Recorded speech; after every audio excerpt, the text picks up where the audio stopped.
जय श्री कृष्णा, राधे राधे। आज हम आपको बताएंगे क्या पितृपक्ष में तुलसी को जल दें या ना दें। पितृपक्ष में श्राद्ध के समय में हर इंसान अपने पितरों की आत्मा की शांति के लिए कुछ ना कुछ जरूर करता है। कोई दान करता है, कोई तर्पण करता है और कोई तरह तरह के उपाय भी करता है। लेकिन क्या आपने कभी सोचा है कि जब पितृपक्ष के 16 दिन चल रहे होते हैं तो हमें तुलसी के पौधे में जल देने के क्या परिणाम मिल सकते हैं।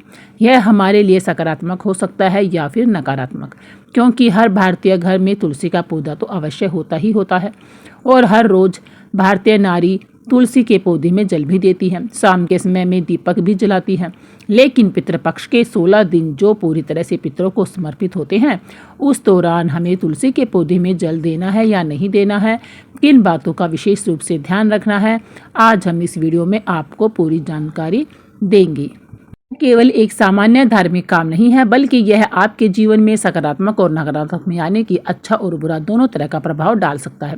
इसलिए आज की वीडियो में हम आपको विस्तार से बताने वाले हैं कि अगर कोई भी महिला पितृपक्ष के दौरान तुलसी जी को जल चढ़ाती है तो उसके जीवन में कौन कौन से चमत्कारिक परिवर्तन होते हैं और कौन कौन सी कठिनाइयाँ उसके सामने खड़ी हो जाती है। क्योंकि जाने अनजाने में हम ऐसे कई काम करते हैं जो कभी तो हमारे लिए अच्छे निकलते हैं, लेकिन कभी कभार उनका बुरा परिणाम भी हो सकता है। सबसे पहले हम बात करेंगे सकारात्मक पहलू की। पितृपक्ष के दौरान अगर कोई भी महिला अगर तुलसी जी को जल अर्पित करती है तो उसका क्या अच्छा परिणाम उसकी जिंदगी में आ सकता है। बहुत ध्यान से हमारी बात को सुनना। जब आप हमारे इस वीडियो को अंत तक देखेंगे तो आपके मन के बहुत सारे सवालों का जवाब आपको मिल जाएगा। और एक बात तो तय है, जाते जाते पितृपक्ष के बाद आपके पितर आपको आशीर्वाद देकर ही जाएंगे। बस इस वीडियो को अंत तक जरूर देख लेना। तुलसी को हमारे धर्म में माता का स्थान दिया गया है और पितृपक्ष के दिनों में तुलसी पर जल अर्पण करने से पितरों की आत्मा को शांति मिलती है। और जब औरत तुलसी पर जल चढ़ाती है तो घर के वातावरण में एक दिव्य कंपन उत्पन्न होता है जो नकारात्मक शक्तियों को दूर करता है। जैसे कि आप सुबह सुबह स्नान करके जैसे ही तुलसी माता के में जल अर्पित करते हैं, वैसे ही इधर घर में सकारात्मक आवृत्ति का कंपन शुरू हो जाता है। चारों ओर सकारात्मकता छाने लगती है, जिससे बुरी आत्माएं होती हैं वो घर से बाहर चली जाती हैं। घर में नकारात्मक साया दूर हो जाता है। यही कारण है कि जिन घरों में तुलसी होती है और जिस घर की महिलाएं पितृपक्ष के 16 दिनों में तुलसी पर श्रद्धा से जल अर्पित करती है, वह हमेशा लक्ष्मी जी का निवास पाती है। वहां पर पैसों की आवागमन होता रहता है। चारों तरफ से पैसा ही पैसा आता है और घर का मुखिया कभी कंगाल नहीं होता। उसके घर में बहुत सारा पैसा आता ही रहता है। बहुत ज़्यादा वो जीवन में उन्नति भी करता है। कोई उसे गिरा नहीं पाता, कोई उसे झुका भी नहीं पाता। अचानक घर में रुका हुआ पैसा भी आने लगता है। बच्चों की पढ़ाई में आ रही बाधाएं दूर हो जाती हैं और पति पत्नी के बीच में जबरदस्त प्रेम भी बना रहता है। यही नहीं, कई बार तो देखा गया है कि जिन घरों में काफ़ी सालों से संतान की कमी होती है, बच्चा हो ही नहीं रहा था, तमाम तरह के ट्रीटमेंट भी करवा लिए गए थे, तमाम तरह की औषधि भी ले ली गई थी, लेकिन फिर भी संतान योग नहीं बन रहा था, तो पितृपक्ष के दौरान सच्ची श्रद्धा से तुलसी माता में जल देने से यह काम यानी संतान योग भी बन जाता है। और यही नहीं, तुलसी की पूजा करने से मातृत्व का आशीर्वाद भी प्राप्त होता है, जिसकी कि जल्द ही हम गोद भर जाती है। लेकिन हर सिक्के के दो पहलू जरूर होते हैं। हमने आपको बता दिया कि पितृपक्ष में तुलसी जी को जल देने से क्या सकारात्मक प्रभाव पड़ते हैं, उसको क्या अच्छा मिल सकता है। लेकिन अगर ये क्रिया गलत ढंग से की जाए तो बहुत भयानक परिणाम भी आ सकते हैं और वो चीज़ें आपको जानना बहुत ही ज़रूरी है। क्योंकि कभी कभी तो हम इसलिए उपाय करते हैं कि हमारा काम बनेगा, हमारे पितृ प्रसन्न होंगे, लेकिन मान लो तुमने वो क्रिया सही ढंग से नहीं की तो पितृ को प्रसन्न करने की बजाय तुम और ज़्यादा उनको क्रोधित भी कर सकते हो। इसलिए आज की इस वीडियो को अंत तक जरूर देखें, तुम्हें ज्ञान मिल जाएगा, तभी तुम्हें सही सलाह भी प्राप्त हो जाएगी। क्योंकि ज़माने के लोग तो तरह तरह की बातें करते हैं, हमें उनकी बातों में नहीं फंसना चाहिए। हमें अपने मन से जो हमारे मन सही कहे वही बात माननी चाहिए। पितृपक्ष के दिनों में तुलसी पर जल चढ़ाने का नियम है और इस नियम को अपनाकर ही हमें तुलसी को जल देना चाहिए। सावधानी को बरतकर ही हम लाभ पा सकते हैं। आप तुलसी में जल चढ़ाना चाहती हैं तो नियमों का पालन जरूरी है। आपको सुबह के समय ही तुलसी में जल चढ़ाना होगा, खास तौर पर ब्रह्म मुहूर्त में, और वो भी शुद्ध भाव से। आपको तुलसी माता में दोपहर को या शाम को जल बिल्कुल भी नहीं चढ़ाना है। कान खोलकर ये बातें अवश्य सुन लेना, वरना बहुत बड़ी मुसीबत भी पैदा हो जाएगी। पितृपक्ष के 16 दिनों में आप तुलसी पर जल चढ़ाइए, लेकिन सुबह के समय में ही जल चढ़ाइए। दोपहर या शाम को बिल्कुल भी जल नहीं चढ़ाना चाहिए, वरना लाभ होने की बजाय ज़्यादा हानि भी हो जाएगी। माना जाता है कि ऐसा करने से पितृ नाराज भी हो सकते हैं और घर पर संकट मंडराने लगता है, आर्थिक हानि भी होने लगती है, संतान का एकदम से स्वास्थ्य खराब भी हो सकता है, और कई बार यह देखने को भी मिलता है कि पति पत्नी की आपसी रिश्ते भी खराब हो जाते हैं, दरारें आनी शुरू हो जाती है। इसलिए अगर आप रोजाना तुलसी माता पर जल चढ़ा रही हैं तो इस बात का, इस नियम का विशेष रूप से ध्यान रखें कि तुलसी माता को सुबह ही जल चढ़ाएं। इसी के साथ जब महिला तुलसी जी को जल चढ़ाती है तो महिला अशुद्ध नहीं होनी चाहिए। यह कार्य भी आपके पितरों को दुख पहुंचाता है। कई बार होता क्या है कि कुछ महिलाएं स्वच्छता का ध्यान नहीं रखती, सुबह उठती है, नहाती धोती नहीं है और तुरंत ही तुलसी माता पर जल अर्पित कर देती है, जल चढ़ा देती है। ऐसा करना भी मुश्किलों को बुलावा देने के समान होता है, आपको मुश्किलों में डाल सकता है। इसका परिणाम घातक हो सकता है। कलेश भी होने लगते हैं, घर में कलह होने के लग जाते हैं, जिससे मानसिक तनाव होने लगता है। एक और महत्वपूर्ण बात जो आपको बहुत ध्यान देने योग्य जरूरी है, आप पितृपक्ष के दौरान तुलसी में जल चढ़ा रहे हैं तो आपके मन में श्रद्धा होनी चाहिए, विश्वास होना चाहिए, अच्छे भाव होने चाहिए। अगर आप एक सामान्य पौधा समझकर, जिससे अपनी तो जिम्मेदारी न समझते हुए केवल फॉर्मेलिटी के लिए ही तुलसी पर जल चढ़ाएंगे तो वो आपको शुभ परिणाम नहीं देंगे। ये बात आप ध्यान से सुनिए। अगर ये बात आपने नहीं समझी तो आपको पितृपक्ष के दौरान अच्छे परिणाम नहीं मिलेंगे। दिखावे के लिए ये काम बिल्कुल भी नहीं करना है।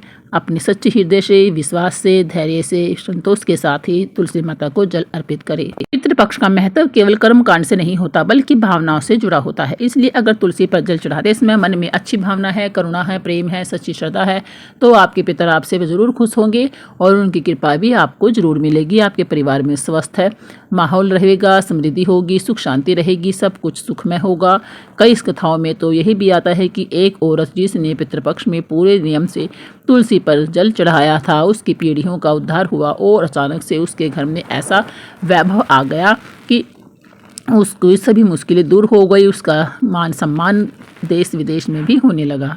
आप भी ये सब हासिल कर सकते हैं, लेकिन आपके इरादे नेक होने चाहिए। आपके मन में भड़काऊ बातें नहीं होनी चाहिए, आपके मन में दोगलापन भी नहीं होना चाहिए, किसी के प्रति आकर्षण नहीं होना चाहिए। उस समय पूरा ध्यान आपका तुलसी माता के चरणों में ही, श्री हरि विष्णु भगवान के चरणों में ही, पितरों के चरणों में ही होना चाहिए। आपको हम एक और बात बता दें, पितृपक्ष में तुलसी पर जल चढ़ाते समय कोई औरत मन ही मन अगर अपने पितरों से प्रार्थना करती है तो उसकी पुकार सीधी पितरों तक पहुँच जाती है।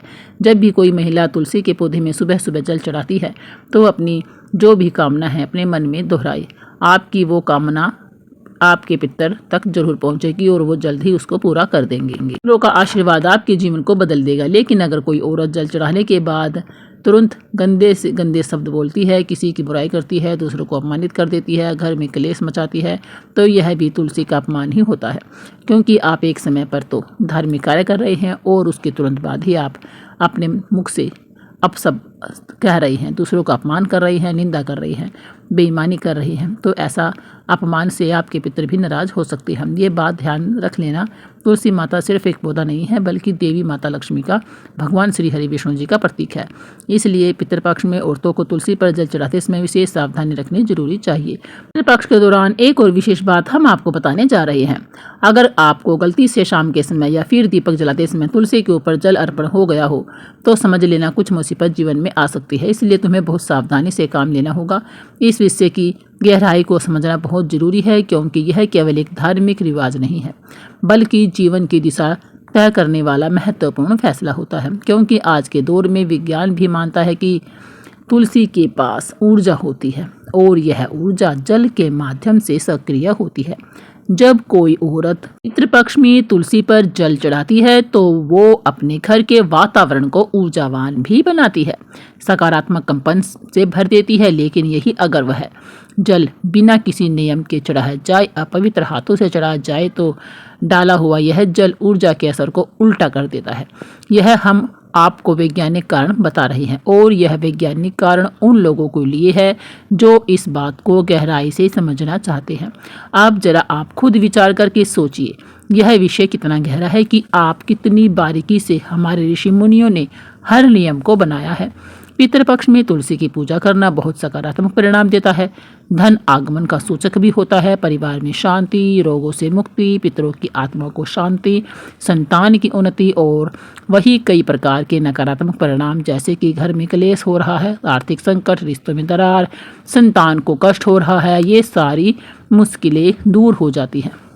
लेकिन इतना ध्यान रखना, नियम कायदों का पालन जरूर हो। तुलसी के पौधे में किसी भी समय हमें जल नहीं दे देना चाहिए। तुलसी के पौधे में एक निश्चित समय पर ही सुबह सुबह ही जल देना चाहिए। ऐसा नहीं होना चाहिए कि जब भी आपको मौका मिला, जब भी आप फ्री हो तभी आप जल चढ़ा दो, शाम हो या दोपहर हो, बड़ी मुश्किलों में आपको डाल सकता है। बस आप इतना ध्यान रखिए कि आपको सुबह सुबह ही तुलसी मैया को जल अर्पित करना है। इसलिए सावधान रहना, जागरूक रहना ही अपने पितरों का आशीर्वाद आपको मिल सकता है। पितृपक्ष के 16 दिन जब हमारे पितरलोक छोड़कर हमारे घर में आते हैं और 16 दिनों में हमारे पास वो मौका होता है कि हम उनके निमित्त कुछ करके उनकी आत्मा को शांति प्रदान कर सकते हैं, उनकी अधूरी इच्छाओं को भी पूरा कर सकते हैं।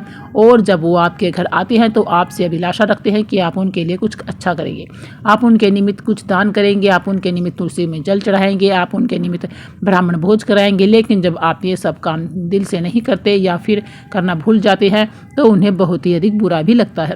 16 दिन वो आपके घर में तो रहते हैं लेकिन काफ़ी दुखी मन से रहते हैं और 16 दिन जब वो जाते हैं तो आपको आशीर्वाद देने के बजाय क्रोध होकर जाते हैं और जाते जाते भी उनके चेहरे पर संतुष्टि का भाव नहीं होता।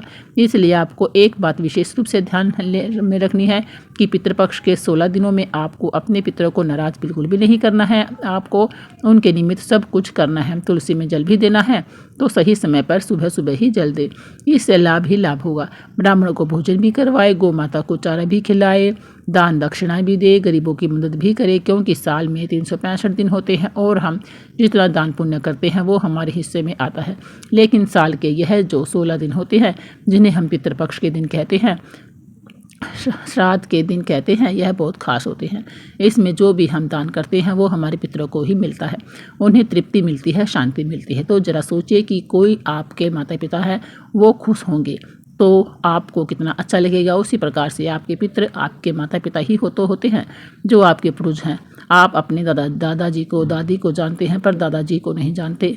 से पहले बिना जाने कितनी पीढ़ियाँ रही होंगी जिन्हें आप नहीं जानते, लेकिन हमें मौका मिलता है उनका उद्धार करने का, हमें मौका मिलता है उनको मुक्त करने का, उनको शांति प्रदान करने का, उनके अधूरेपन को दूर करने का, उनकी अधूरी इच्छाओं को पूरा करने का, उन्हें मुक्ति दिलाने का। पितृपक्ष का समय आपकी किस्मत बदल सकता है। आप इस बात का विशेष रूप से ध्यान रखें कि तुलसी के पौधे में अगर जल चढ़ा रहे हैं तो आपकी शुद्धि भी जरूर होनी चाहिए, शुद्ध भाव होने चाहिए, अच्छे विचार होने चाहिए, आप सही समय पर जल देना चाहिए, नियम पवित्र होने चाहिए, अस्वच्छता, गंदापन फिर या बेटाइम पानी नहीं देना चाहिए।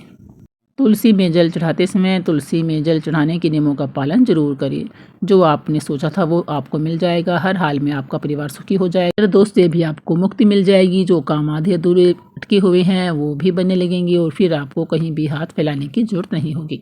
आपके मित्र आपको इतना कुछ दे कर जाएंगे कि आप संभाले भी नहीं संभाल सकेंगे। अगर आपको जो भी आज की यह खास वीडियो अच्छी लगी हो तो प्लीज़ इसे लाइक करें, शेयर करें, सब्सक्राइब जरूर करें। बोलिए जय श्री कृष्णा, राधे राधे।